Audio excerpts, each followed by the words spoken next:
Kakauwi lang ako sa bahay dito. Galing sa ako sa trabaho. Ngayon, kumain ako. Ito yung ulam. Giniling ng binodo ng baboy. Saka mangga. Ito yung naisip. Saka coke.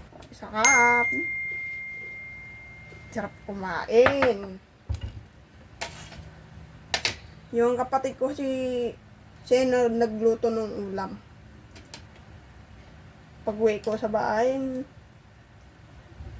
kain lang ako. Ay. Top, good.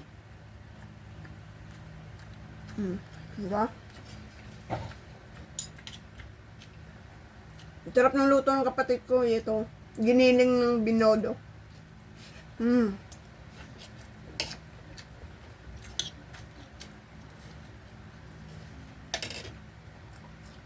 Top luto niya.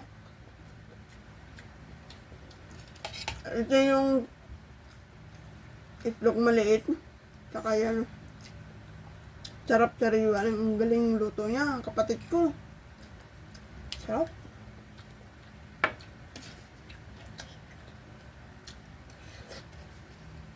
Kumain na kayo? Kain tayo. Ito, ulam na. Ito mo? Kaya may iya. Kain tayo.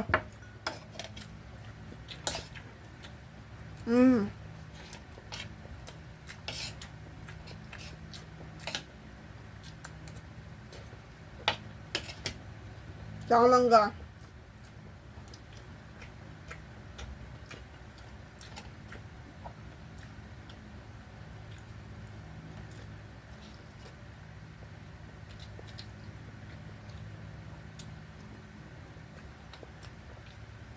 Kaya maraming pagkain dito sa bahay namin. Diba? Sarap ng ulamin, maraming pagkain sa amin.